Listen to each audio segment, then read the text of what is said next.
Thank you very much for this invitation to speak to you all, particularly for an institution and a department that I occasionally look longingly at your MA in garden design and landscape history and think, oh, I'd like to do that as well. So I'm really pleased to be here, and I'm really pleased to sit alongside many other illustrious speakers, many of whom I know in the spring and the autumn list of speakers, and many of whom I've admired their work from afar.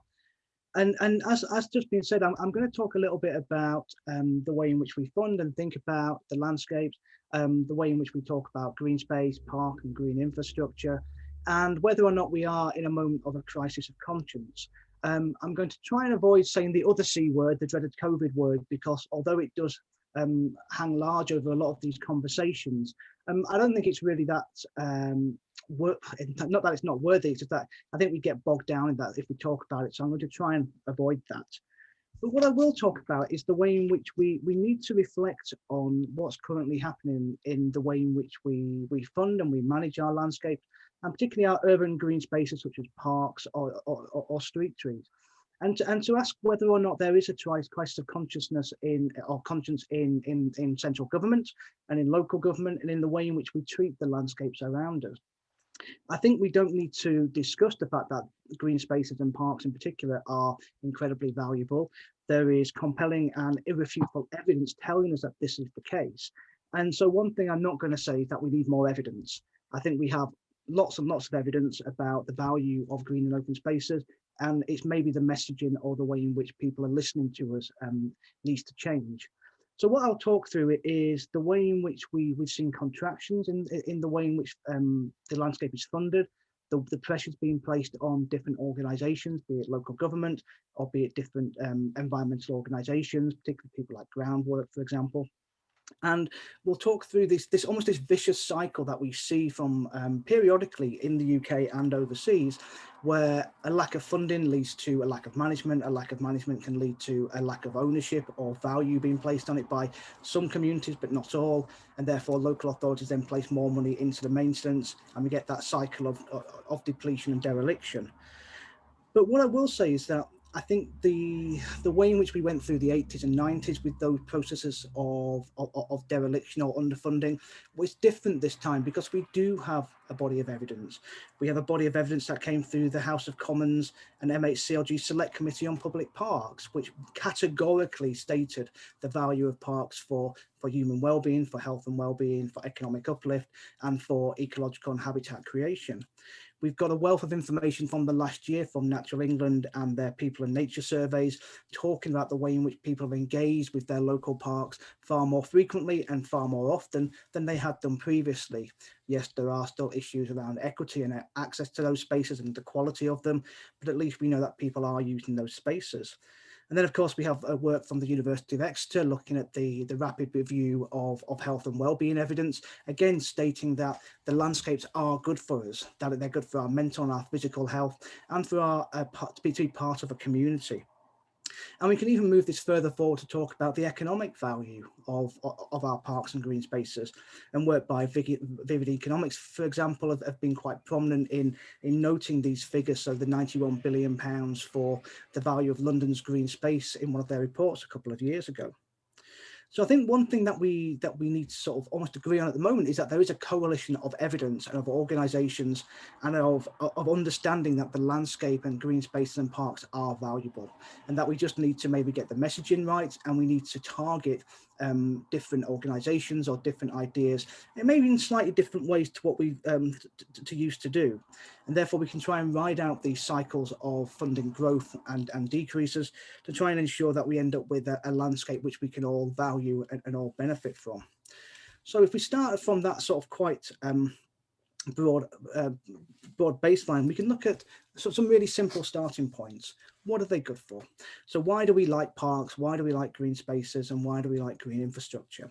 There is some terminology in this talk, but I'll try and stick to using parks and green spaces. Green infrastructure is slightly more technical. If somebody is interested, I can always answer a question on that later on. But if we consider the general idea around parks and green spaces and what they're good for, They can be good for lots of different things. So these are pictures from Manchester and Liverpool. The children in these are my children, so I do have permission to use them from both my kids and my wife.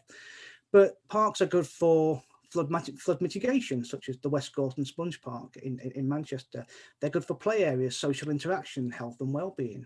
They're good for community activities and community events and bringing people outside to spend time in both nature and in diverse habitats. And I think that's becoming increasingly prominent and increasingly valuable in urban areas where at the moment we've been kept inside quite a lot. They're places of recreation, they're places of solitude, they're places of tranquility in terms of potentially going out for a run or spending time in a nice quiet country park such as Drinkwater Park in Manchester. And they offer a number of different ways in which we can access nature, a number of different ways in which we can generate benefits from them for ourselves personally, be it our own mental health and well-being, us as families or communities. They're places that we can congregate and talk to each other, play with each other and spend time together.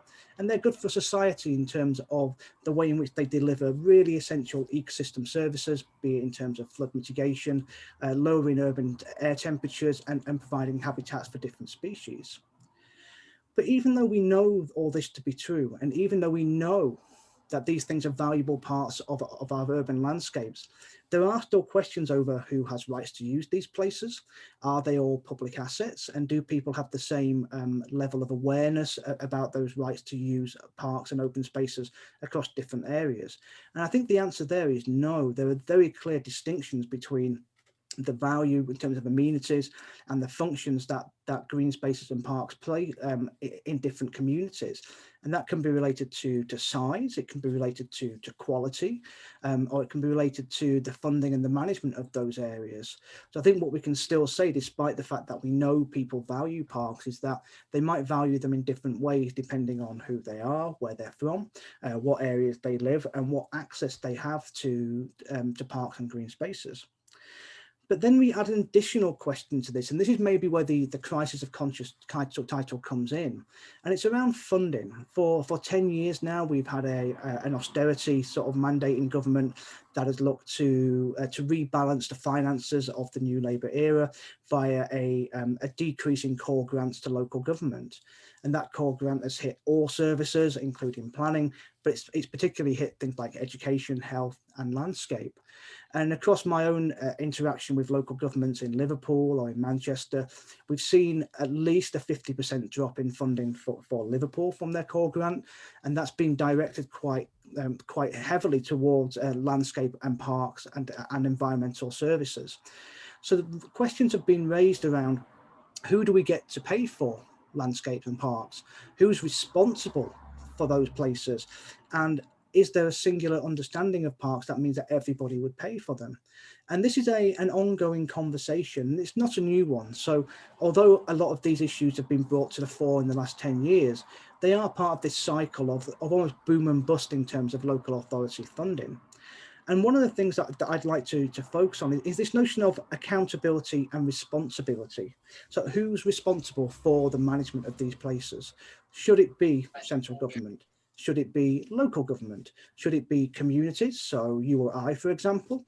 Or should it be environmental or corporate and commercial organisations? And I think what will come out of this talk is that it should be a combination of all those different groups, because everybody has a right to use these places, and therefore maybe everybody has a right to start paying for them. And we all do through council taxes and through our other taxes, but maybe we need to be more directed in this. And so this notion of who should pay, I think, is quite an important one, which we'll come back to a number of times. And just to add a little bit of context to this, and some of these things that I've already mentioned, is that we have to consider the roles of access to parks and green spaces, the equitability of this access. So is it the same for everybody? I'm quite fortunate that I live in North Manchester, and Heaton Park, the biggest park in Manchester, is at the top of our road. But we have lots of people using the park who drive there. So there's issues there about, does everyone have access to a car? Does everyone live near enough to a place to walk to it? And therefore, do they find the same values there? And we can also ask questions about functionality. And this is where it's slightly more technical. So are we talking about ecological functionality in terms of habitat creation and habitat networks? So allowing different bird species or different mammals to roam around an urban area?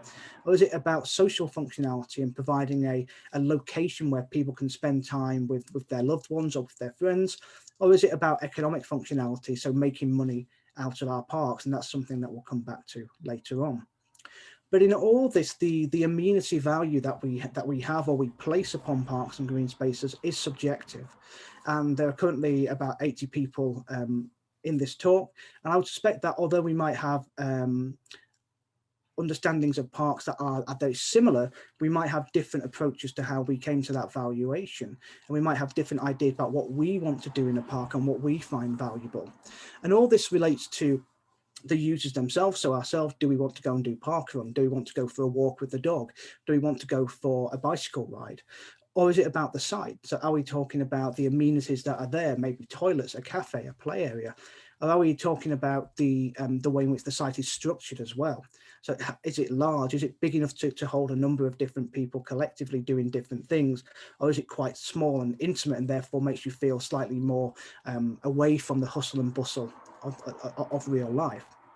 So we can't assume that all parks do the same things, and we can't assume that all people get the same benefits from them. And I think this is a really important point when local government and central government are talking about the value of parks, because there isn't a universal acceptance of what parks and green space and green infrastructure is in terms of what it looks like or what it does in terms of its functions. There's not necessarily the same understanding as a road delivers X pounds of economic benefits. Parks are far more ephemeral, they're far more experiential, they're far more implicit to us as people in terms of how we actually investigate and navigate and find value in them. And that's a lot harder to try and pin down if you're a policymaker or if you're trying to create a value system for those areas. But if we go slightly more technical and we think about functionality in particular, we can talk about the ecosystem services that parks deliver. So we can talk about provisioning, supporting and regulating services, and that might be around air temperature, it might be around pollution, or it might be around flooding. And all these things have an economic value as well as a social and ecological value. We might be talking about the way in which a good quality park makes your house more expensive, and therefore people can make money personally from living in a nice location. Yes, they also have to pay more for their accommodation, but they might get it back again. We can talk about parks and green spaces being places of social interaction, and the way in which the social inclusion unit in the mid-90s really pushed the way that we should be getting people outside and spending time together in public spaces and green spaces. They can be a health centre, a playground. They can offer chances to engage with nature on a personal or communal basis. And I think things like forest schools have been really, really prominent here, and as well as the NHS's green prescriptions about getting people to interact with these spaces that they may not previously have had. And all of which promotes this notion that parks and open spaces are multi-purpose, they're multifunctional.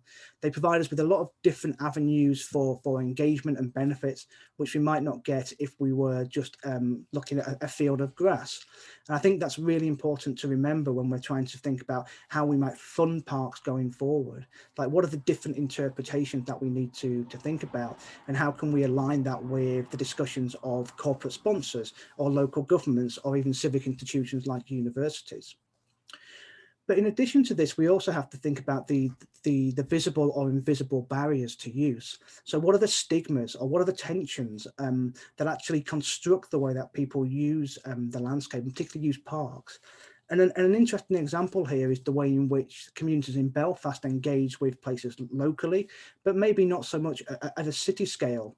And that's representative of the very historical understandings of engagement and access rights to place, but also almost a communal interpretation of the rights of territory and where they may or may not be able to go. And so along with these notions that does a park have a cafe and a toilet and a balls area and a play area, there might also be considerations there about whether you feel that you belong in that place or whether you feel you'd be an outsider and therefore wouldn't feel comfortable. And again, things like Parker, and I think, have been really successful in breaking down some of these barriers. And you see that in many of the parks across Belfast. But we have to be considerate of these stigmas, because one thing that has come up periodically is that if people aren't using parks or green spaces, then local authorities think they might not have a value. And if they don't have a value economically or don't have value societally, then the conversations about sales or reuse or repurposing become more prominent in those areas. And so we have to think quite carefully about the way in which we experience these places, the way in which they provide us with benefits and amenities, and the way in which they function ecologically. But in addition, we also have to think about issues about access and equitability. And this again feeds into the notion of how we're going to pay for things if we don't know what people use. So we could talk about the accessible natural green space standards, so ANCST, or the 6 acre standards developed a number of years ago, and the new Fields in Trust 10 minutes sort of marker for how close people are to local parks. And these things they're metric driven, they have numbers, so they're very useful in terms of looking at distances or size or proportions of space for local people, but they can sometimes miss the nuance of the value of those spaces. So if you're a local authority planner, you can map out on your computer how many places are within a 10-minute walk of a particular site. You can map out how big it is and therefore say that 2,000 or 3,000 people have access to 3 hectares of parkland within a 10-minute walk, and you tick off your ANCST standards. But I think it's far more complicated than that, as was shown by the work of Natural England in their People and Nature studies, and by work by people like Lorian Nesbitt, who works at the University of British Columbia, who have explored the way in which different communities, from Black, Asian, minority ethnic communities in particular, maybe have less access to high quality spaces, and maybe have less access to spaces of a larger proportion. So that actually there's less of it and it's less good locally. So we have to take into consideration here about where parks are located, who accesses them, and how we might step forward and use them. And somewhere like Liverpool is a good example of this, where there's a perception that the parks in the north of the city are not as good as parks in the south of the city. If you look at their Green Flag Awards, there's one in the north, one in the south, but there's a higher proportion of parks and what are deemed to be good, high quality Victorian parks in the south. So there is this perception locally that the south gets all the money and all the good stuff, and the north don't get as much. But again, it's not quite that simple. And if you start to look at the locations, the size, the proportions, you start to see it's a far more complicated picture than that. Whereas issues around access and equitability are far more prominent about which communities have access to parks, and which communities are subject to maybe lower quality housing or lower quality education or higher health inequalities. So there's a lot of context here that we have to take into consideration before we get to issues of money. And so that's when we start to think about the politics and financing of parks and green space. And in other forms, I might start shouting now about why the local government don't just pay for parks, they're really important, and why central government keeps cutting funding. But it's maybe not the place to have that conversation, because it's been had elsewhere. But what I do think is important is that we need to appreciate the pressures being placed on all levels of government to deliver services, particularly in the last year or so. But what we mustn't forget is that there has been a relatively systematic, even though there's an irony in that statement, process of cutting funding to local government, and therefore cutting funding for parks and green spaces, and also cutting funding to environmental organisations, be it Natural England, the Environment Agency, Groundwork, or other such institutions. So although we have to think carefully about how we lay blame or responsibility for these actions, there has been a long-term process of underfunding, which has led to a number of the problems that we're seeing. And that's come through in policies where we've had almost a boom and a bust of environmental thinking within policy. And when I teach my students about these documents, there's always very much a roller coaster ride of was the environment important in the mid-1990s and the early 2000s, probably more so than it is now.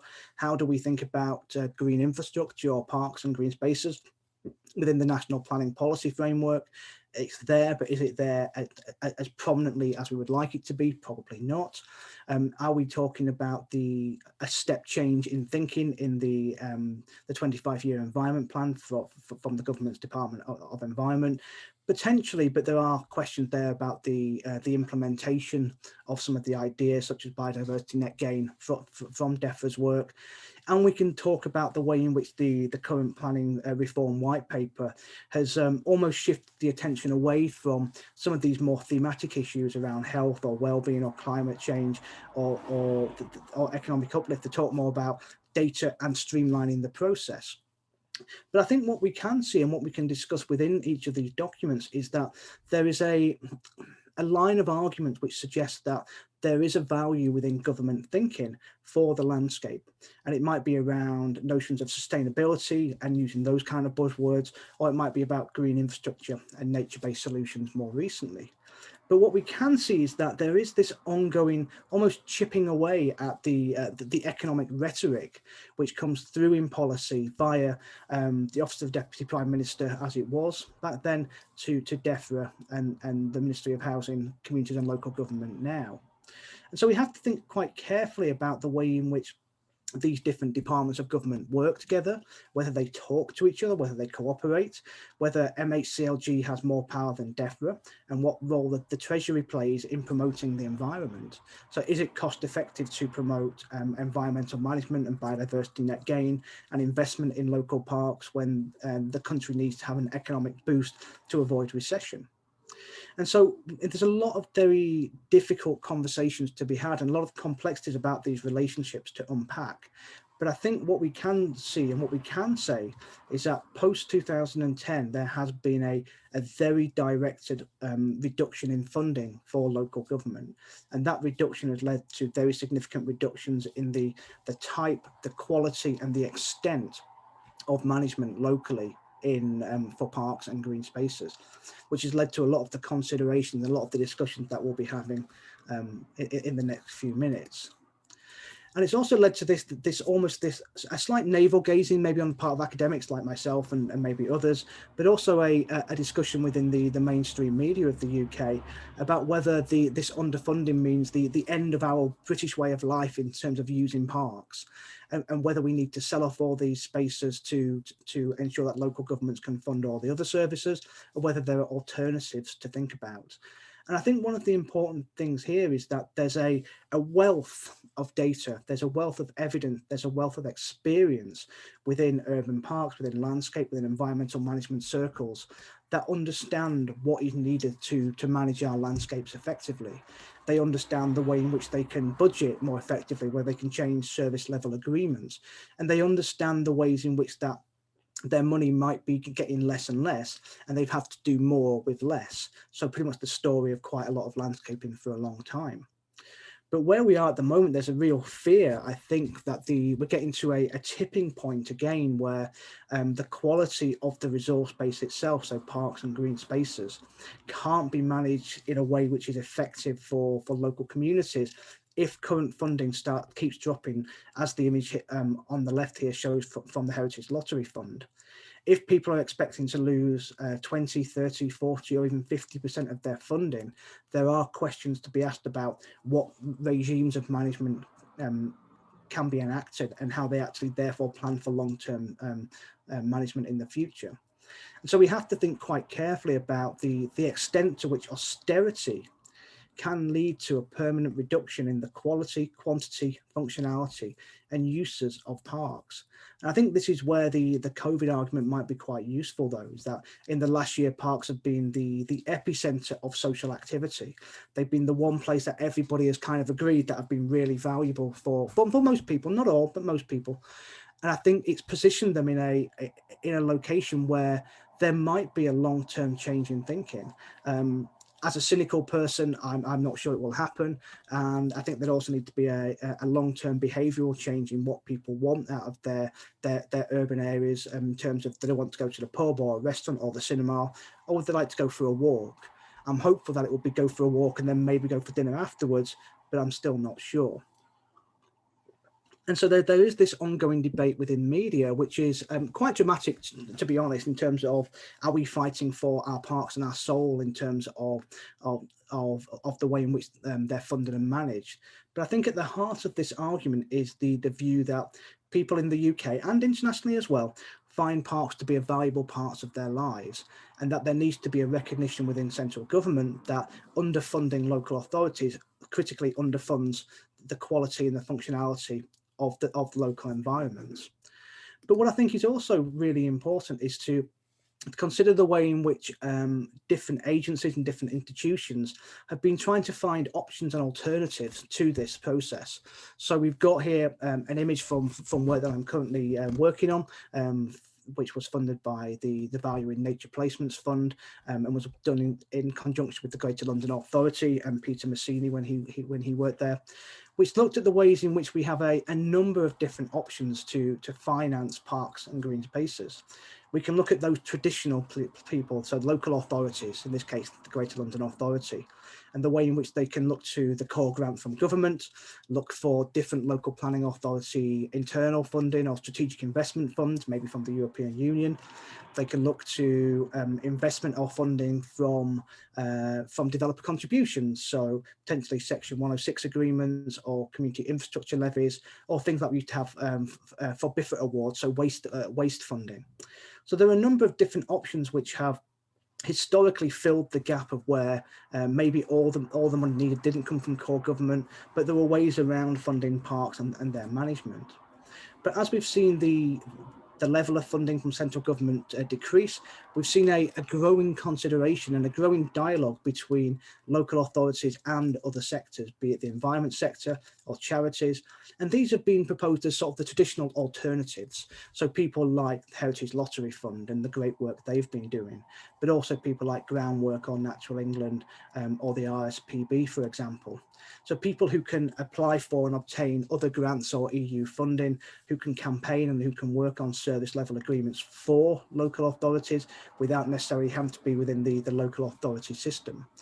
And having worked previously in the community forest sort of organisations and worked with local authority, these relationships, I think, have got stronger over the last 10 years as the local authority officers have started to really understand what can and can't be done with the environment, the third or the charity sector. And I think the strain being placed on both of these sets of bodies has been quite visible.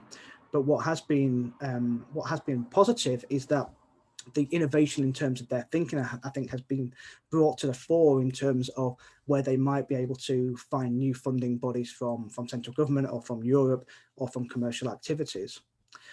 And so they've been the natural alternative to local authorities, but we're starting to see a growing range of what we're going to call contemporary alternatives. And I think this is where some of the discussions around funding are quite exciting, that we can look more to developers or house building or construction companies and discuss how they might be involved in this process. We can look at infrastructure providers, be it for transport, so Network Rail or TfL in London, for example, or utilities companies like Thames Water. We can talk to business improvement districts and try and key into their strategic investment opportunities to improve the greening of local areas via subscriptions. Or we could look to things like corporate social responsibility and try and work with businesses to sponsor or to actually start to pay for investment through capital grants. What we need to consider here, though, is that all of these options take time to develop. All of these options take time to consider in terms of how they may or may not be able to invest in revenue or capital spend. And of course, we can look to communities as well in terms of how they might step into the breach and help us to address the crisis of funding. I'm always more wary about placing responsibility on communities for either ownership or maintenance of local parks or green spaces, because it is a bit of an imposition for many people. They don't necessarily have all the skills or the time or the cash to do it. And I think those people who volunteer are almost modern day heroes in terms of trying to keep their parks or green spaces going. But I think there needs to be a far more detailed conversation between all these different actors here to try and ensure that responsibility isn't placed on an individual or a community as to be the only people who are managing or funding a local green space. And so within each of these different options, there are conversations there about where money can come from the public sector, from the private sector, from the communities. There are conversations there about who may or may not be involved in management or strategic thinking, again, from the public, private or community section. And there are options here for both short-term investment and long-term relationship building. And I think, again, that's really important, that understanding that the people who are working in the environment sector don't necessarily do it because they want to make lots of money. They do it because they're interested in the environment, and therefore having these relationships with corporate sponsors or civic institutions like universities can be quite fruitful in terms of developing new research, developing new policy ideas, or even applying for funding. And we'll come on to that a little bit later on. And within this, there are also a set of alternative options and voices to austerity. And I think they've been incredibly important for our industry in terms of landscapes or environmental management over the last 10 years. You can look at the way in which Nesta, the Heritage Lottery Fund and Big Lottery, have talked about different funding models and options for the last 7 years at least. And someone like Peter Neal is a great advocate for some of these ideas and very well versed in some of these conversations.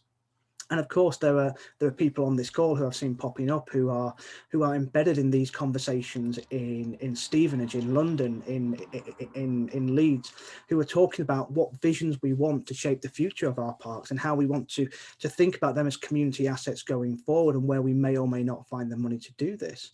And I think there's a growing understanding, or a growing almost tub thumping lobbying coming from within the professional institutions in the UK as well. So the Landscape Institute, for example, or the newly formed Parks Management Forum, I think have been very vocal in terms of taking the experience and the understanding and the knowledge that they have and placing it into these public debates to discuss, and in some cases demand, that government start to listen to these options that they know about, and the way in which they can understand community needs and community assets, and they understand the mechanisms, be it public, private or environmental sector funding options that are available to them.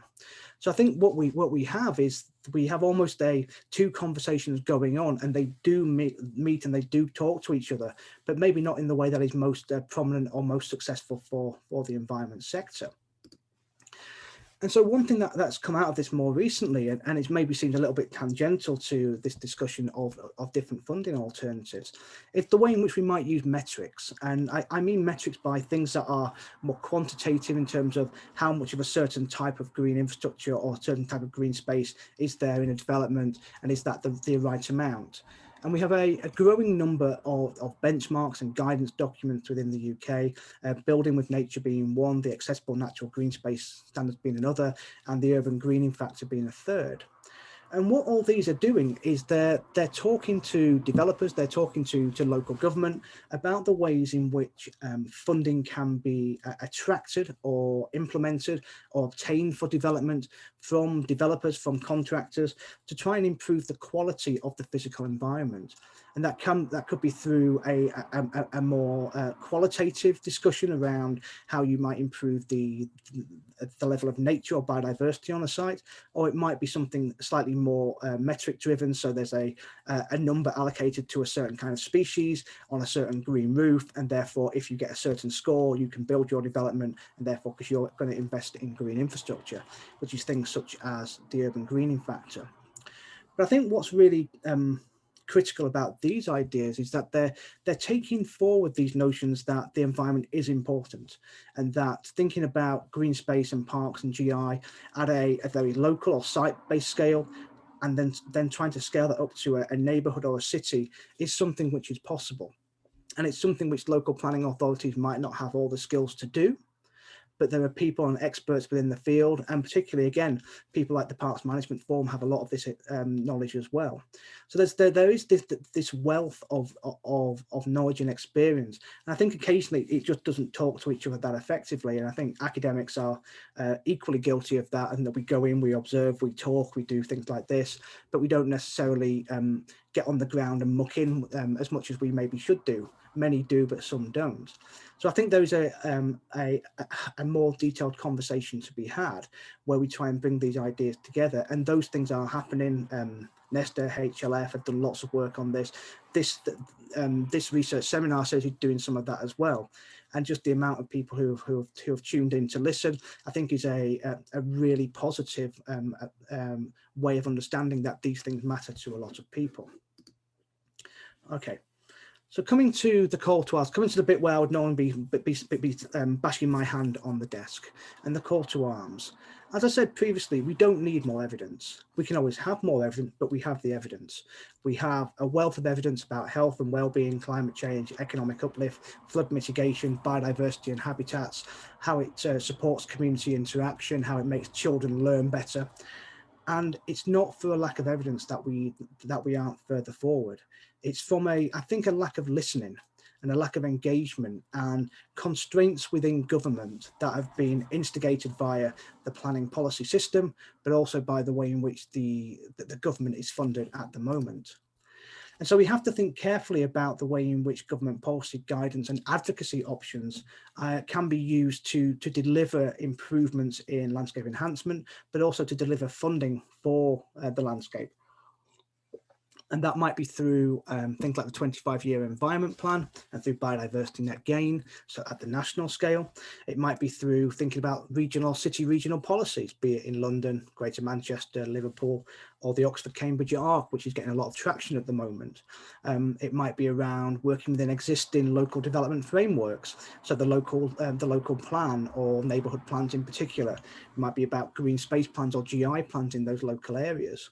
Or it might be about getting our key advocates in the UK, so the Town and Country Planning Association, the Campaign for Protection of Rural England, the Landscape Institute, the Heritage Lottery Fund, to really push forward this agenda. And I think from my perspective and my experience of working across all these different areas, it's a combination of all of them. It's a combination of how we align policy at the national level with action at the local level, how we generate advocacy and support via environmental or planning organisations to really shape the thinking of local government and councillors and elected members. And it's not the same in every location. It will vary depending on geographical context, the size and density of a location, whether it's urban or rural, whether it's a region or a local area. But I think within these different guidance and policy documents, there is scope to pick and choose, almost like a kid in a sweet shop with a pick and mix, to really sell a very important story about funding green infrastructure. And within that, we can also have a level of reflection in terms of scoping for innovation. And just two quick examples here. There's lots written on the Liverpool Green and Open Space Review Board, and also quite a bit of discussion about the Urban Green Newcastle, so the creation of a Parks Trust.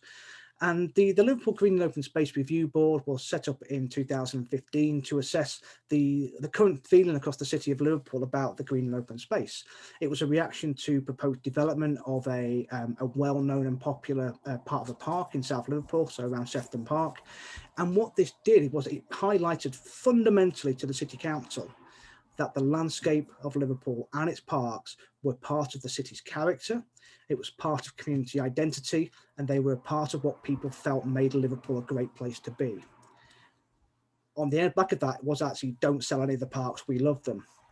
But this came at a time where the budget in Liverpool had been cut by about 50%. And so they had to start thinking of what alternative options did they have. And so they looked at parks trust models, endowments, sales. They looked at community asset transfers. They looked at corporate sponsorship. They looked at new relationships with the civic institutions and the football clubs. And they came up with basically a big checklist of options. And what this really did, it made the City Council reflect on both the value of their existing resources and the options available to at that time in 2016. And although this work has been steadily being brought through in new projects and new forms of partnerships, there is a slowness in the reactions of local government because of their structures, because they can't just do a U-turn and do something else straight away. It has to go through a democratic process. But it did mean that the City Council and the institutions within the city were engaged in a conversation around what makes the city's landscape important and how could they try and protect it in the future. Moving to Newcastle and the creation of the Parks Trust model, so which would manage 33 parks and 60 allotments. This was on the back of the city council losing about 90% of its budget for parks over a 7-year period, and it was felt that something had to happen to be able to maintain the green and open space of the city. If you read the media and the social media discussions of this, some people felt it was a great idea if it protected parks in perpetuity. Others felt it was the short end of the wedge to sell parks off in the future. And at the moment, it seems to be working relatively well. But I've not actually been back to Newcastle for a while yet to actually speak to the people. But it does show that there's a willingness to engage with new or different forms of landscape management, which may have previously been outside the purview of local government, particularly in terms of releasing the responsibility for management and payments and funding for these things to an independent charity in this case.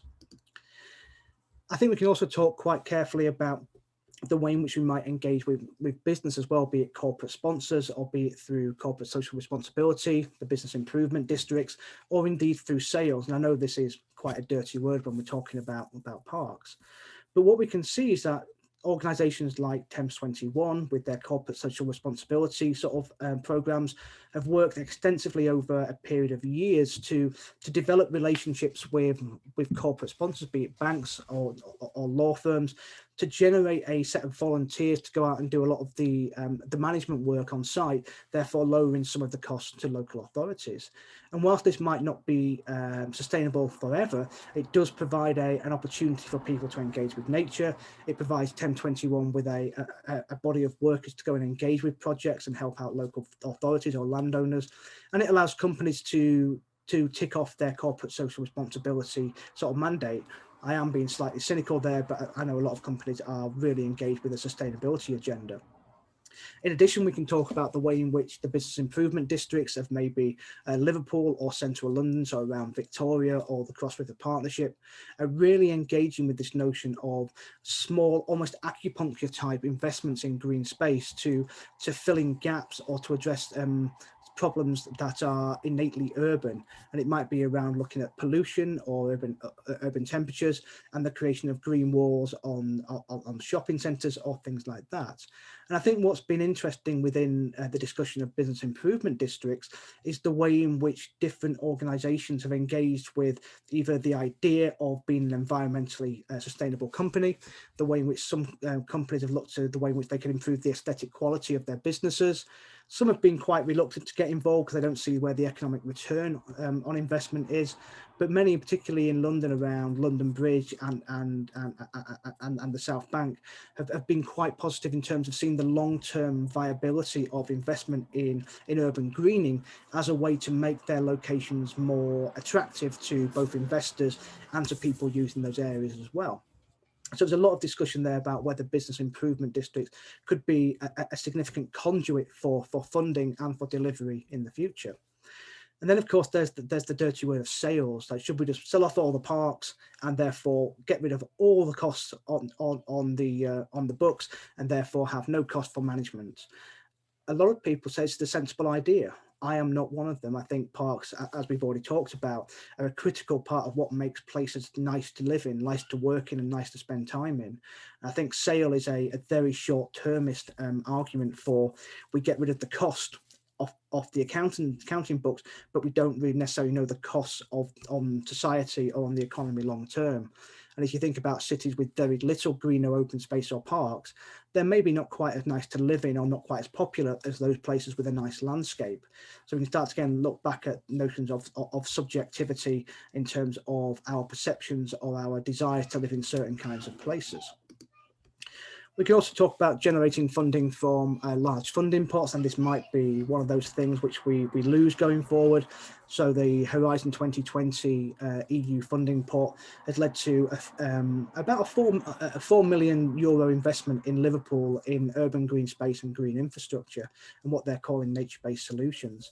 And this whole project is premised on the idea that by looking at how you can make small-scale investments in urban areas, you can then sort of look at how you might build them into a wider network. And this has brought together institutions from local government, from the environment sector, from academic researchers, to really look at how we might scale up some of these ideas and make them more cost effective to local government, but also private businesses.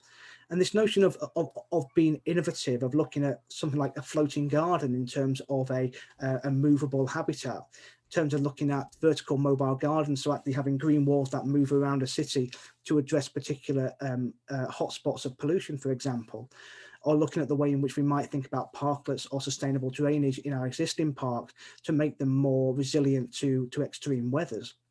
And I think what's been really exciting coming out of this project is that the notion of renaturing urban areas has seemed to have caught the attention of both the local media and local communities, and also elected officials. They see this as being a positive in terms of finding benefits for their local communities.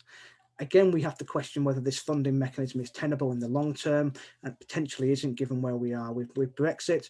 But it is a way of trying to think more collaboratively in one way and more innovatively in another, about how we can move away from the notion that we just need more big parks, to think about the way in which we might look at more smaller or discrete investments, but actually they build up into a larger cumulative impact and benefit. And then we can talk about commercialisation options. So, should we have more concessions or car parking or events in parks? And there are many people who would argue yes, many people who would argue no. Should we have precepts in local taxes that explicitly go towards funding local parks? Maybe £1, maybe £5 in your council tax. Or should we allow parks to be sponsored by big companies, be it Sony or Amazon or something like that? Does that take away some of their merit as public assets? And some of these things are popular within the public sector and the private sectors, but communities may be less so. So the notion of commercialising parks often has a tricky balance for local communities about whether they want more people in their parks enjoying it, even if that means they get to manage the park more effectively, or does it ruin their enjoyment of the areas? And again, there isn't a simple answer. Then there are many academics, including Andrew Smith at the University of Westminster, who works on this. We can also look at things like land leases or parks trusts or endowments or even sales to remove those capital and revenue costs off the books and try and think, well, how can we do this in an alternative manner? And Fields in Trust and formerly the Land Trust were exponents of this model to take some of that responsibility away from local authorities to and provide a service that which manages those areas.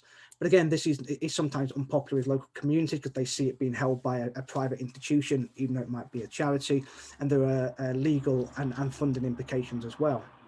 You can also go with corporate social responsibility and moving the responsibility for funding the landscape to private enterprise. Again, this is both popular and unpopular, depending on how you look at it, because again, it brings in revenue, but it also means that you might be beholden to holding events in the parks for certain corporate sponsors. I've always advocated that universities and sports teams in cities should be part of this conversation, particularly in Liverpool with the football clubs. If they paid for all the football pitches, then they might have them in the future, but it doesn't seem to always go down that well with a lot of different people. We can go back to looking at public funding. So how do we get funding from local taxes or developer contributions? Or how do we work with the environment, the water, the health, or the climate and the education sectors? And again, there are a lot of benefits here, but it doesn't necessarily provide a commercial output for private enterprise. So maybe they're not too happy with that.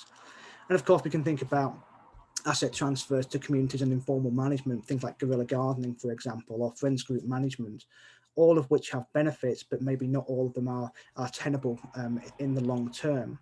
So commercialization options are available, but it's whether or not they're appropriate and they fit in with the local area and the needs of that particular place or the needs of a local government unit. And so there's just a few examples of where innovation might be being brought forward. So in terms of the future, I think we have to keep using our parks and keep fighting for them.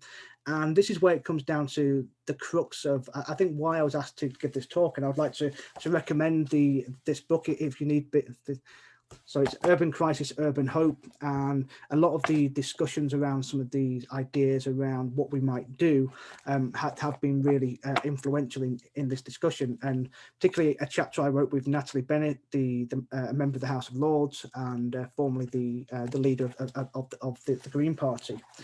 And what we talked about there is that she was quite more prominent in terms of her demands of government. I was maybe slightly more moderated. But I think there are a number of core actions that we can do to try and start to address some of these funding issues.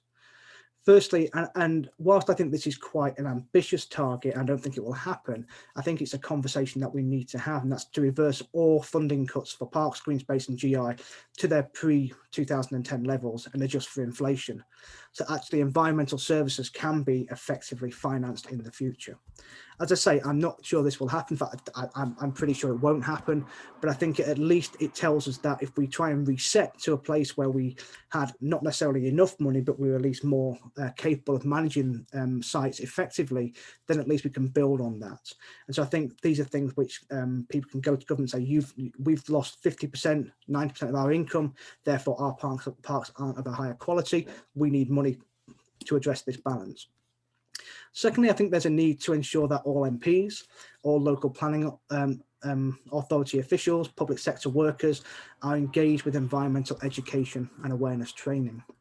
Because I think if we all understand the value of nature and the value of the landscape and the value of parks or water or biodiversity or birds, then we can start to see how it might fit within our portfolio of work. And we can see this with some politicians who are very pro-environment, but not everybody is that way. So is there a way of trying to educate more formally, this is the value of nature to health, to well-being, to economic uplift, to housing development, and so on. I think if we do that, there's potential there to maybe integrate some of these ideas more successfully into government thinking. And I think this final one is maybe the most relevant to if we legislate for funding and investment, management and development of parks, green space and GI in all development plans, be it through urban greening factors, be it through using benchmarks or the evolving national green infrastructure standard being proposed by DEFRA and Natural England, then it will become a legal requirement for developers and local authorities and other investors to develop and manage and put money towards how we actually to put money towards parks and green spaces across our cities. And if there's a penalty for a lack of compliance, then that money again could be put back into managing these spaces. The last one is very much a stick to maybe some of the carrots of point 1 and point 2, but I think there is scope to really think carefully about how we might ensure that the 25-year environment plan, as it comes through in the environment bill, how the urban greening factors and how the planning reforms could go along these lines if government was so inclined. And that could be used to make landscape-led design and investment the primary form of development in the UK. And if this were to happen, then the issues about maintenance and long-term funding would be built into some of these conversations. So at the moment, I'm relatively optimistic about how we might move forward. We're still in austerity, we're still in a housing crisis, we're in a public health crisis, but I think parks and landscape have become a hot topic. They're in the media, they're on the news most weeks. So I think it is something where we need to be reflective of this value going forward. I'm aware that some of these ideas are very contentious and may never happen, but I think there are people who are working in these areas in local government, in the environment sector, in academia, and politicians who understand the value of parks and green spaces to society more generally, but also to individuals and communities. And I think they are holding themselves responsible and holding themselves accountable for improvements in the landscape going forward. And I think some of the ideas coming out of some of the strategic plans across England are examples of this. So I think going forward, we could do all these things, we maybe won't, but I think the conversations that we've had over the last 5 or 6 years in particular, and the last 10 years more broadly, have meant that there is a sharing of expertise and knowledge, there is innovation going on, but we still potentially need to communicate that better in the right channels. And it might be using economic valuation to do that. It might be using rhetorical and emotive language to get politicians to understand and to listen. But I think we have the experience and the knowledge and the people in place to really do this. So thank you very much for listening, and I'm happy to take any questions. Well, thank you very much, Ian, for such a kind of overview of this, and to set the whole case for taking it seriously now after these 10 years when things have really gone downhill. I think I won't do anything now, but start with the questions. We've got quite a lot of questions. So I think we'll just start from the top here, which is from Maxine Burton. Is there assumption that parks should be free? I think in the UK we have that assumption. I think it's one of the better things we've always been able to do, be it from Birkenhead Park to where we are now with the Royal Parks in London. I think if parks are free, then it might not mean that everybody uses them, but it does mean that everybody is allowed to use them. If we look at other countries, and my own experience, say India, where you have entrance fees, you exclude a strata of society immediately, because although the fee might be quite nominal to most people, it's going to be a lot for other people. So the fact, if we have open, accessible and local parks which are free to use, that are meaningful to those people, I think it's a really good thing. And I think if we start charging for entrance to public parks, then it's a slippery slope that it goes down a commercialization line. It starts to exclude quite a lot of people, because I think while it's free, people might use it if they feel like it. If they have to pay, I think it puts off more people than it attracts. And to go on to the next question from Judy Rossiter, do you anticipate that the Future Parks Accelerator project to provide some answers to the funding crisis? I hope so. I think there's some of the things that they're doing are really cool and really interesting, and they've got people involved who are not just the normal players, and they're not just in the normal cities where you would see some of these ideas. So it's not just the Londons, the Manchester. Explain what that is. Could you explain what the Future Parks Accelerator project is? Because I think some people probably don't know. I'm being put on the spot and I need to remember.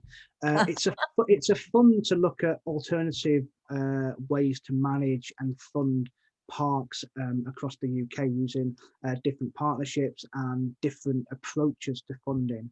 And they have them. There's one in Bournemouth. I think Birmingham still has one, and they're around the country. So they're almost little incubators of new ideas. And I think what's been really good is that a lot of the discussions that came out of Nesta and the Heritage Lottery Fund have been used to really try and think about some of these ideas and how they take them forward.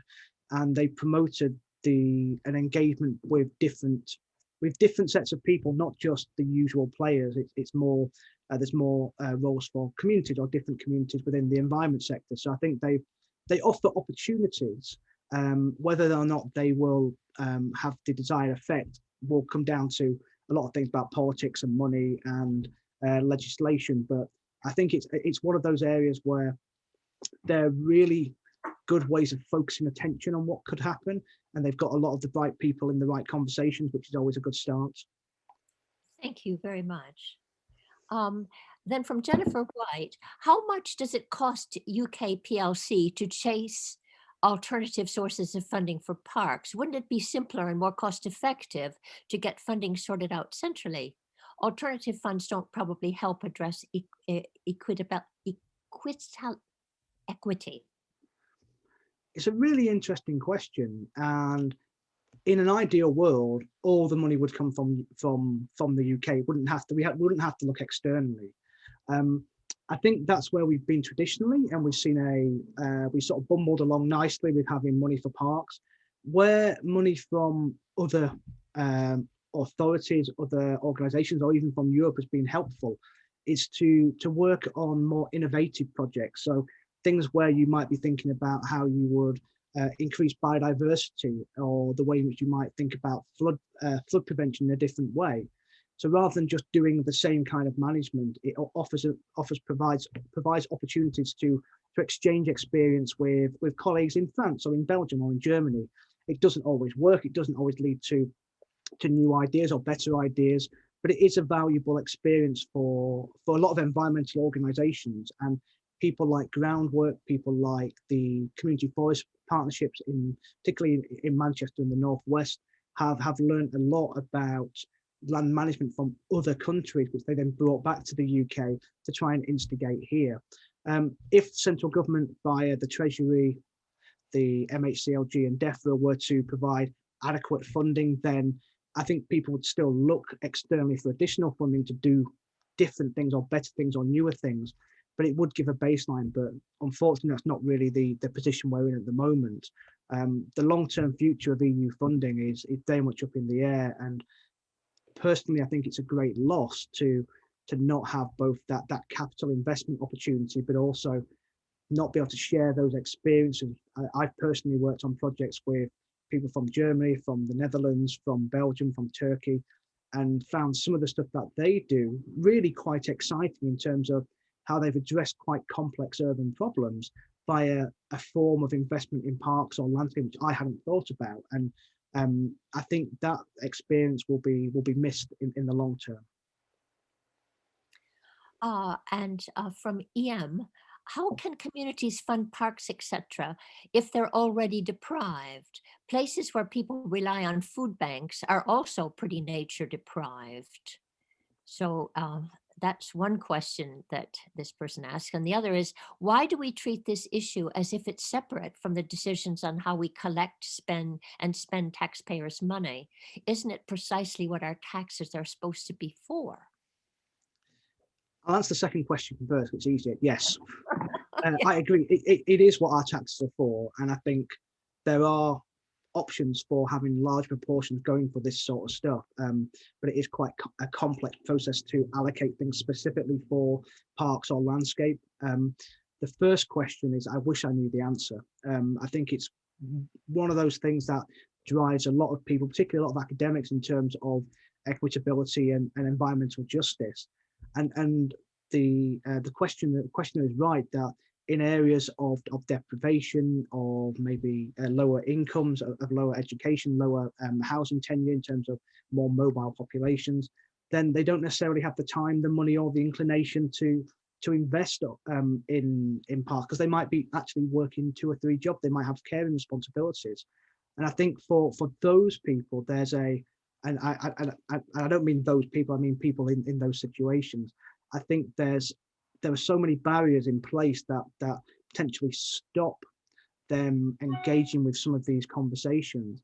And that's where organizations, and I know I've brought up groundwork a number of times, but they work in communities where the understanding or the expertise or the skills to try and manage these places isn't necessarily there. They can bring in and provide stewardship advice, or they can provide training advice about how they do things. There are examples of communities taking this idea forward in Sheffield. So Healy Park, for example, a slightly different community dynamic, where they've done it really successfully. But I think for a lot of people, there needs to be a conduit from within the community and within the environment sector who can work together to do this.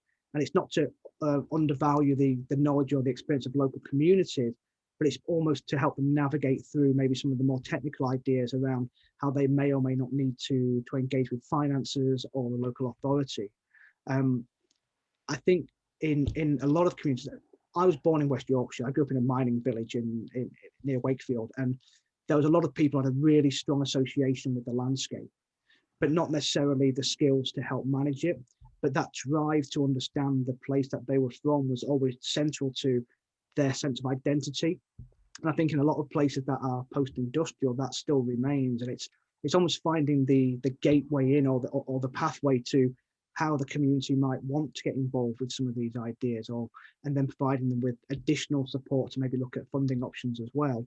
And we see that with the community forest partnerships formerly in the northeast of England with the Northeast Community Forest, and people like City of Trees in Manchester who are working in quite deprived neighbourhoods in Salford. And it's far from perfect, but there are avenues available. And a lot of times it's often there's a need for the professional to find a way in, because communities can be quite mistrusting of officials because they've not necessarily delivered on their promises previously. Thank you for that. Here we've got another one from Virginia Hines. Do you think the trend for moving parks into trusts can in any way guarantee a more robust funding structure or stream? Or is it just changing the managers? Can trusts attract the right kind of trustee skills? My stock answer will always be, it depends. Having spent a lot of time arguing with people in Liverpool about Parks Trust and coming down on that, I didn't think they could work. I think they can work, but it depends on the location. So a lot of parks in the United States, so Central Park has a conservancy, so it's a Parks Trust. It has a massive endowment, and it's almost the need for, if you get the endowment right and if you get the money in the bank right, then that management in perpetuity becomes easier because you will have the money to do it, and therefore you can attract people with the right skills to be trustees. Getting them off the ground, I think, is really problematic, because in one way you're almost saying to a city, we're going to give somebody your parks to manage and you will have no say in that. And a lot of people find that quite offensive, to be honest. It's like, well, no, it's a public asset. And even if you suggest, well, if we sold that one park, we'd managed to save all the other ones for 150 years, there's still a lot of negative connotations with that. So I think they can work. And I think they can work where there is a strong sense of what the trust will look like and what it will do, what it will and won't manage, and therefore who's going to manage the rest. And I think with the Parks Trust in Newcastle, their board is made up of not necessarily landscape people. It's made up of accountants and people from different professions who have those oversight and managerial skills, which I don't have, and I work in this area, but they have the ability to look at the democratic process, to look at their auditing processes, and to understand how to run it effectively without it getting into trouble. So I think if you've got the right location, you've got the right endowment, which is very difficult, you can attract the right people, and therefore you can make it work. But it won't work in every location, because not everywhere has the park or the place that's going to drive or bring in that investment. And in those places, I think it would be quite retrograde to try and do this, because I don't think there'd be the money there to manage it in the long term. Oh, that's very helpful to see an overview of that, because that is sort of being traded out there as one of the great saviors of it all. Pam Smith says, I agree, future park accelerators are a great way forward, really making a difference in awareness, management, and value in Birmingham, for example. And then Jennifer White says, yes, we don't manage other essential shared infrastructure like roads and sewers in this way, which seems to be a rather good point. Amen, says EM to that. Then Pam Smith says also potential greater partnerships between museums, libraries, and archives with our parks is a possibility. Most of our 19th century parks had a part to play in our natural history education that predates our museums. I think that's a fantastic point, and something where those civic institutions that promote learning, promote understanding about place are really important. In Manchester, in Cheetham Hill, about 3 miles away, there is the Jewish Museum, which talks about the community of Jewish immigrants in Manchester. It talks about their interactions with the place. And I think once you get to know how people historically have used these locations or why they've used parks, I think you start to see that it's not just you who use them, it's a much wider community. And getting people to, I think, to appreciate that different community groups will use parks differently is something that I think intuitively we all know, but don't necessarily see it. So one example is Prince's Park in Liverpool. It's in Toxteth. It's an area that has historically been quite deprived, but it's changing now through investment. But there's a small but visible Somali community there, and that community uses the park for events because that community likes to go outside and be together in a large open space. You wouldn't necessarily see the same way or same type of activity being used by middle-class British white people, because that's not necessarily the way that we use it. Maybe on June the 21st, when we're all allowed out again, there might be big parties in the park. But I think understanding how different communities find value in these places and linking that to local history or local changes in demographics or political or geographical or economic history is a really fundamental way for us all to learn about other cultures, but also to learn about the cities that we reside in, and that they are multicultural, they are multifaceted, they are multifunctional. and they do offer different things. And I think if government starts putting more money back in towards museums and art galleries and community outreach, that would be a fantastic thing. Jennifer White adds to that, and historically parks, museums, and libraries were linked, but museums and libraries have moved under a government umbrella body, but there's no such body for parks. The CABE space was the first government body, but it doesn't survive. It didn't survive the bonfire of the Quangos. Yeah, and So, people like Peter Neal, who I mentioned earlier on, he worked for Cave Space back in those days, and he's one of those guys who understands this transition, understands the positives and then the crashes and where we might go in the future. And I think Cave Space had a really visible mandate to try and better understand the ways in which communities use parks and open spaces, how we might fund them, and how they mean different things. And I personally think the loss of Cave was a great loss to how we manage and how we understand our public spaces in the UK. yeah, well, Pam Smith is saying that she agrees with that here. And then Andrew Wood says, we have plenty of evidence, but not enough action. Chris Boardman says exactly the same about the benefits of reallocating road space for cycling and walking. So much evidence. Why is change so difficult? I think because if you're a politician and you propose to take away all the roads in central Manchester, people don't vote for you again. So I think on a very, very basic level, people are protecting their own self-interest. I think also one of the benefits of the environment sector is that it's not constrained in the same way by the scrutiny procedures of local government. So to go through any kind of change in a road layout will take months and months and months and months and months of discussions, evidence gathering, consultations, to then put it through committee to get it sent back and so on. And so that can then take a year, 18 months, 24 months to happen. In the private sector, if you own land, you just do it and it's there. And so I think one of the key barriers really is the fact that we have a good level, not necessarily perfect level of scrutiny to make sure things are done effectively and done well. It's not always done well or effectively, but if we just allowed politicians to do everything they felt like, we would have a garden bridge in London, which is maybe not everyone's cup of tea. We would have motorways all the way through central Paris, which is not everyone's cup of tea. And so I think the way in which politics slows things down is problematic. I think it serves a good purpose as well. And I think if politicians were, and maybe this is quite axiomatic, but maybe slightly more altruistic rather than thinking about their own careers, we might have people who were more willing or able to promote positive change in terms of the environment. I think I'm just going to do one more question because we're taking advantage of you here. You've been talking far too long for us. But, Brian Humshaw says, here in Sheffield, we have a wealth of waterways linked open spaces worthy of the World Heritage status in quality of industrial archaeology and ancient woodlands, but there's little joined up thinking about how to manage and fund it. And that seems to be quite a general problem, I think.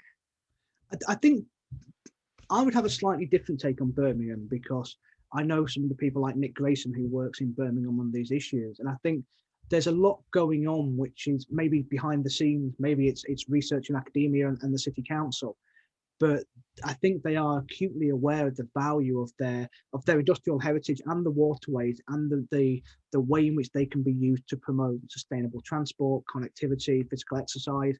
It's just maybe not come to the surface yet. And I think one of the benefits of the industrial past of the UK is that we do have this kind of infrastructure.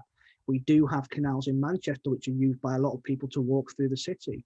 And we do have those things where we can think, okay, how do we maximize the potential for this? And things like the Camden High Line, which is going to be reusing part of the network rail line in Camden in North London, is potentially an opportunity for doing such a thing. But I think a lot of those conversations are happening. They're maybe not as joined up as they need to be, but there are key people in different locations. It might be Nick in Birmingham. There are people in the southwest around Bristol and Bath who are doing this. and there are people in London as well. And it's kind of, it just takes them a long time to get the ideas to the surface. But normally when they get to the surface, they've been really robustly and rigorously tested, and they could work if there was the funding, if there was the political will to do them. I just want to bring up one more thing from Peter Ramsam, who says, our trust the solution. Falkirk Council on the 20th of January 2021 reached a decision to bring all the services managed by Falkirk Community Trust back under their direct control. These services include the cultural, recreational, sports, and library services that the trust has been managing on behalf of the council since the trust was established in 2011. Quite an interesting thing, going the other way. And I think it is always one of those conversations about Parks Trust, about how do you then dismantle the Parks Trust and bring it back into public or local authority ownership when times are better. And the fact that they've done that suggests that either times are better and they're more able to do it, or something's gone critically wrong with the trust, which hopefully isn't the case.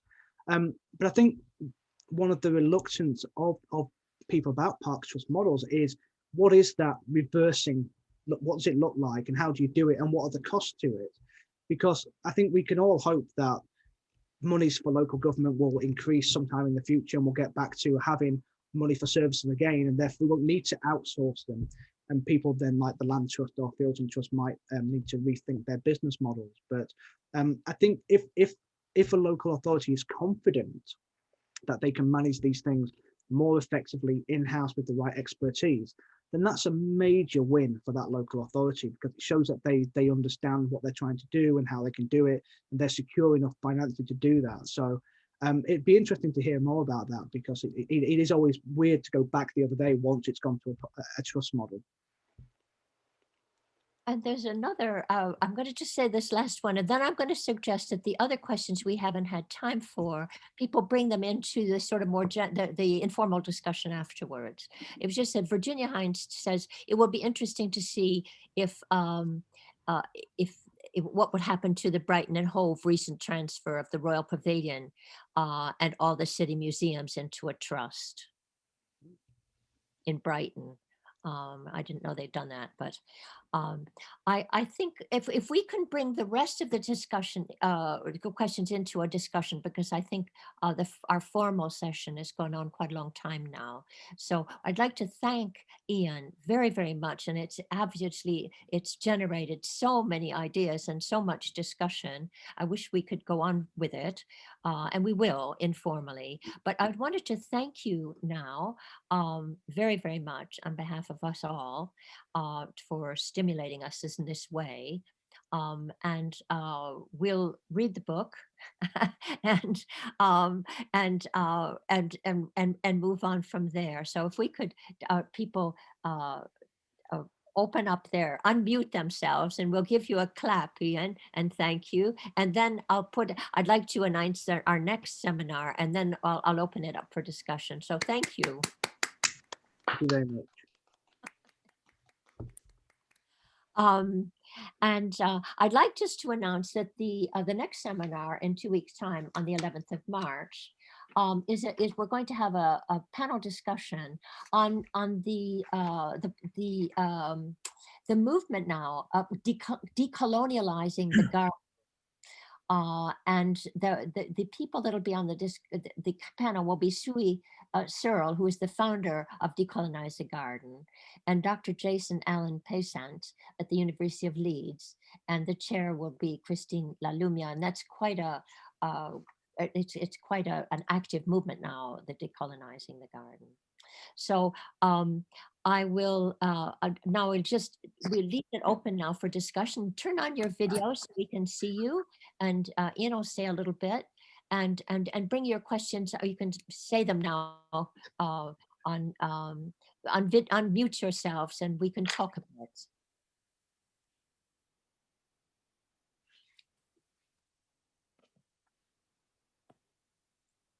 Entered as public parks.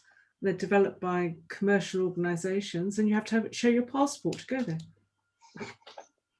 And I think that's the problem, is that promotion of public-private space, of which the Garden Bridge was proposed to be one, is problematic for that very reason, that it's permissive access. And Yes.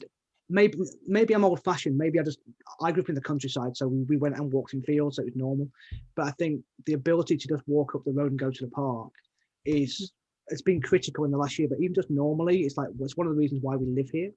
And I think removing that opportunity from people is really, really retrograde. And yes, it's nice to have really fancy parks made and managed by very wealthy people, but if you can't go there and can't use it, then do they have the same value? And I mean, you've only got to look at the mix of people in public parks compared to, say, like a National Trust property. And it's the one place where it's a democratic place where we can all go anytime. And it's just open. And I think particularly we're losing some very special assets. And I think particularly in large cities, London, Birmingham, Manchester, Glasgow, Edinburgh, where the access or the availability of a backyard or a private garden is a lot less. I think they've been beyond critical over the last year, that they are that place where everyone can go, and they are that place where most people tend to get on. Yes, there's somebody over there with a guitar or a ghetto blaster, somebody's having a beer over there, but mostly people are just doing their own thing. And I think that's one of the great levels of British society, that you can just go and sit in the park and no one really bothers you. And I think for many people, it's been the only thing that's been really helpful for the last year or so. And I think that's one of the unanswered questions about alternative models for running parks like trusts is, how democratic are they? If I've got a complaint about my local authority run park, I have a politician I can go and make comment to. All trusts have their own motives, their own objects, and it's not necessarily quite the same as a local authority run park. I'm being very tempted by Jennifer's proposal about central funding, but one thing this pandemic has shown us is the strength of community spirit that there is still out there. Would that be still possible, do you think, to tap into that community spirit if you did have this overarching, if we did revert back to this central funding model, rather than all these sort of friends of, I know that was one of your headings that you had in the talk, and so many of these friends of parks or gardens or groups have been very successful and are giving people the identity that you also mentioned, that I'm not so sure that you get just by having them open. It's somebody else's problem, it's somebody else to deal with. And I'm just putting it out there as discussion. It would be a shame not to tap into all that goodwill for certainly my view, Judy, is that it isn't either or, but actually fundamentally we should sort out core funding for the parks, and we need to learn or pick up all the good lessons over the last 20 years about working in partnership with other groups, using volunteers, working with local businesses. But at the moment, the funding is so precarious that there isn't that core funding there.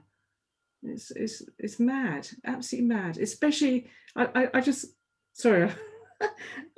find it incredulous that we're facing climate change. We know our parks are actually essential to the livability of towns and cities, and we're making it more difficult to make them function properly and deliver all those benefits. It's just mad, absolutely mad. I find absolutely incredulous that we're kind of living off the family silver, that most of these parks were a legacy from the 18th century fashion for deer parks or whatever, landscape parks around big houses, which have now become playgrounds for everybody. And yet, so little investment in any new areas. I find it quite extraordinary. I quite agree. given what we now know and has been proved. Isn't there a bigger problem perhaps of economic growth and the unsustainability of this endless economic growth? I went to a webinar on degrowth, which was very interesting. It was by a Catalan group who formed a party and promoted that and said it just wasn't sustainable, the endless growth. It's incompatible with climate change anyway. And I think we're being led down a model of sort of American charities where more and more is privatized and put into the charitable sector to run, which I find rather horrific as well. But yes, the Edinburgh example I cited there on the in the chat was just the Princes Street Garden fiasco of the East Princes Street Garden being rented out by the council so they could bring in money to a private company who then barried it all off, put huge barriers around. You couldn't even see into the park anymore, and excluded everyone. And it caused an uproar amongst locals. You know, that was, and they're doing the same further down with the Ross Pavilion there, the Ross Bandstand. They want to give that over to a private trust to have, and they want control of that. And they say they can't fundraise, bring in money unless they're given control of that land. It's a public asset. There was a landscape management plan done many years ago which said this is a public park. You know, so it's hugely frustrating. Sorry, my rant's over now. Because I agree with you actually. I think there's a role for commercialization within tolerances. So in Manchester, I mean, again, Heaton Park, they have a lot of pop festivals up here every year, and they've got progressively better at managing it. So the first year we were here, it was terrible. I mean, there was bad things in the street. Now you almost don't see it after 7 o'clock. Basically, they shut traffic down around their house, so we don't go out. It's fine. But I think if that helps to maintain the park, and it's 2 weeks of inconvenience a year, maybe 3, that's tolerable. When it becomes 6 months, when it becomes, that's right. It was the winter period for the festival, and then it took about 3 months to get the park back into a fit state for any public to be allowed to use. They chopped down loads of trees. They had to reseed the grass every year. It's just unsustainable. It really was. Sorry. Yeah. I mean, the one people who are probably really good at this is the Royal Parks, because they had the best contracts, and it basically said if you leave it damaged, we're going to sue you for a lot of money.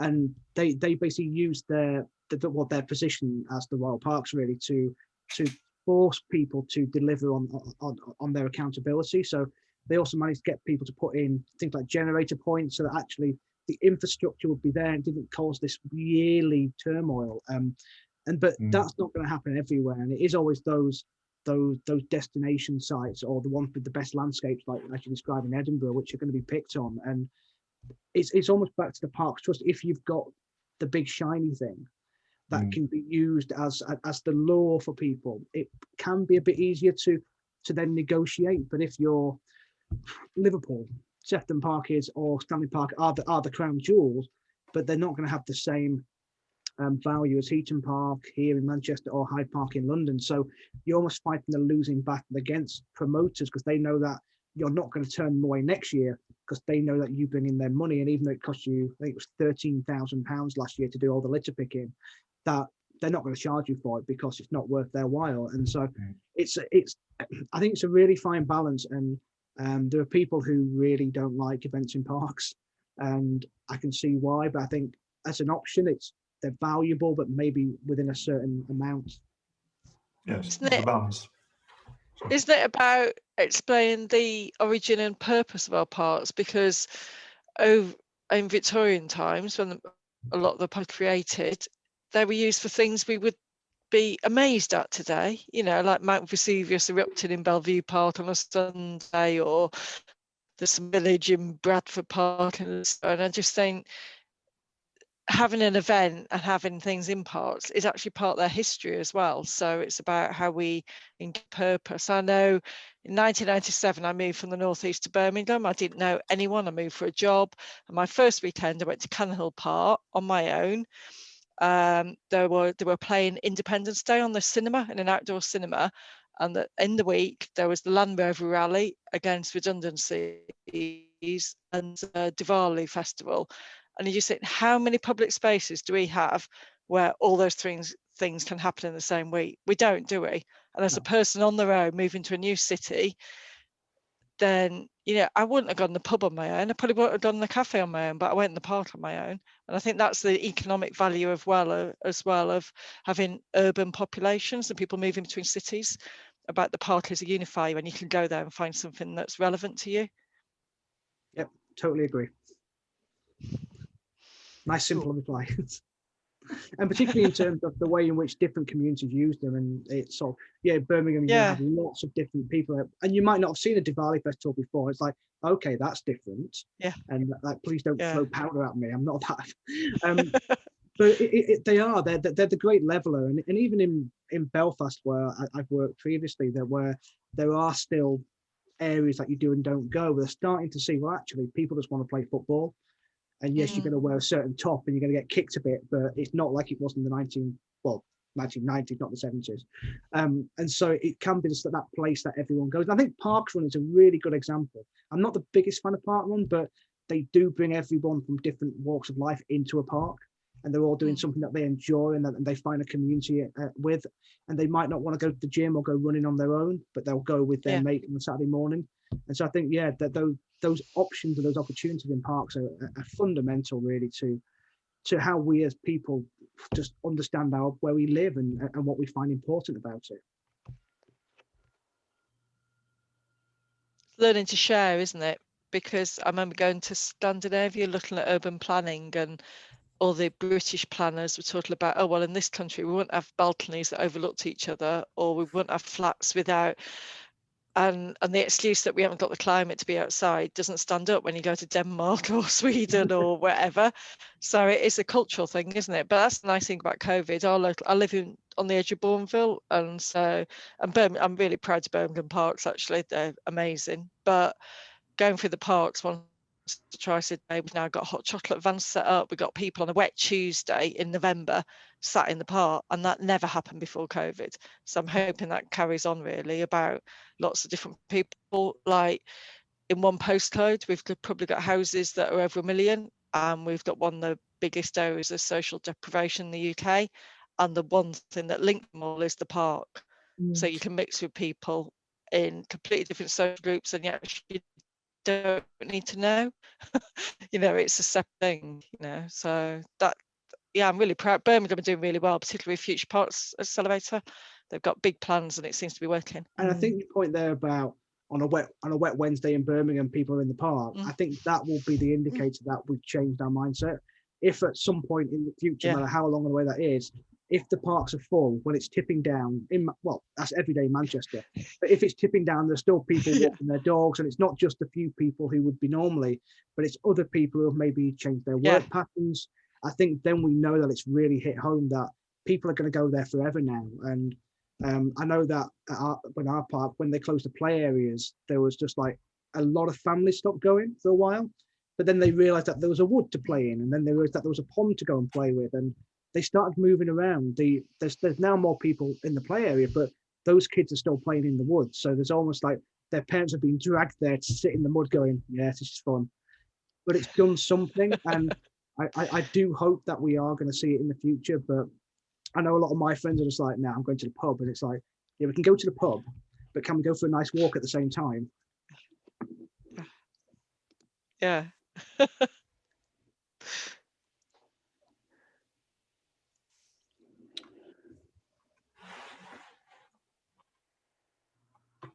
Someone's talking about, can we tap into wellbeing budgets, invest in parks?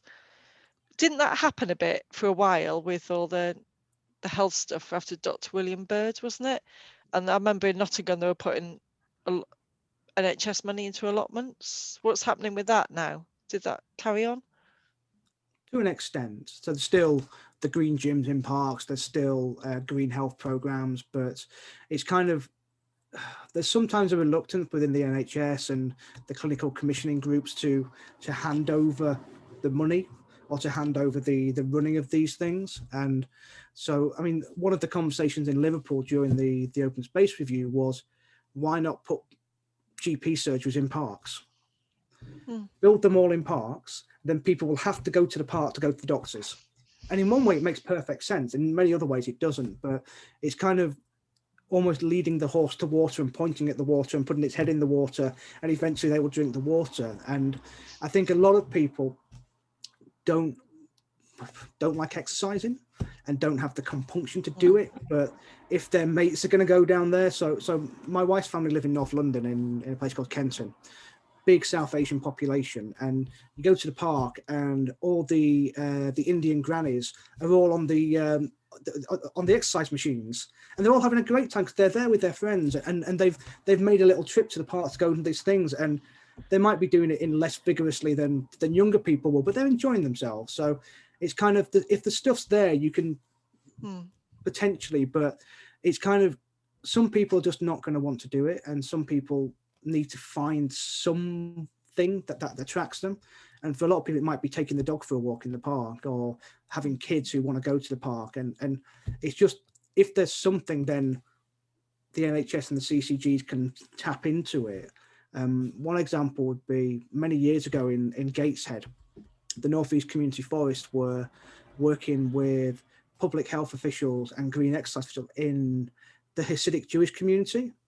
And they were saying that it was such a hard to reach community because they don't necessarily engage with doctors or other public bodies in the same way that other communities do.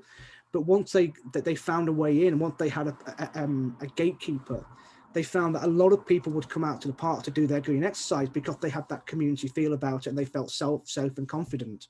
But that took months, if not years, to generate that trust. And I think for a lot of organisations, they don't necessarily have the time or the personnel, the money to do that. And that's maybe where the NHS could move some money, but given that they're currently stretched, I'm not quite sure if that will work or happen. Didn't the research that Dr. William did also identify that even people who didn't even go in their local green place still benefited from it? So there is a level of all things that it's okay if you don't want to use it, but particularly for green places, you will still benefit regardless. It's by default, isn't it? I know living here in South Birmingham, I keep getting a leaflet through the door about once every 6 months about a fishing lake up the road. I don't eat fish, I don't fish, I'm vegetarian. I don't feel excluded, I've just chosen not to go. And I think we have to accept that sometimes, that people, it's not where they want to be, but green space, the nice thing about it, it benefits people who don't use it as well as the people who do use it. Yeah, and there's people like Becca Lovell and Benedict Wheeler at the University of Exeter who have really supercharged that work that William Byrd has done, and have got it into DEFRA and into Natural England. They naturally use that work to say, no, this is important. So it's getting into the right places, and they've been very systematic in terms of their reviews to make it almost bulletproof from government to pick a hole in it. It's like, no, this is good stuff and it works. And I think it's kind of finding that balance between the really robust, like, medical evidence, the economic argument, but also the human side of it. So with the point you made there about just looking at it makes you feel better, just hearing birds might make you feel better. You don't have to use it, but there is this almost this transition of really heavy use to just being near it, and they all have a benefit. So let's have the park there because everybody will get something from it, rather than needing to be an active runner or a dog walker. And a good pitch for the future of as a horticulturalist and an ex-party, then it's a good pitch also. So we can't have these spaces without the people who have the skills to manage them as well. Definitely. And we have to go, but thanks very much again. It was a marvellous talk. Great subject. I think what we should do is have you back in a year's time, and we should review how far we've progressed with any of these ideas. We might get depressed, but at least we feel as if, yeah, we've tried, you know. Well, hopefully when we're sat in this chair, that'll be the main thing. It's been really good. It's been nice to talk about parks. Well, thank you again. And I think we can, everybody could probably, I think I'm going to close the meeting in a minute. So we say goodbye and thank you very much. It's been a brilliant discussion. And perhaps, yes, we get you back in a year's time, and we'll have everybody have to account for themselves. And hopefully we'll be in a different position. But thank you very much for the invitation, and thank you all for everybody and the questions. They've been it's always really like, oh, that I hadn't thought of that. I best think on the spot, but I've really enjoyed it. So thank you. Well, that's good. I'm Thank you, Ian. Okay. Right. Well, bye, Thanks, everybody. Michael. Thanks. Thank you, Ian. That was really interesting. Thanks. Take care. Bye.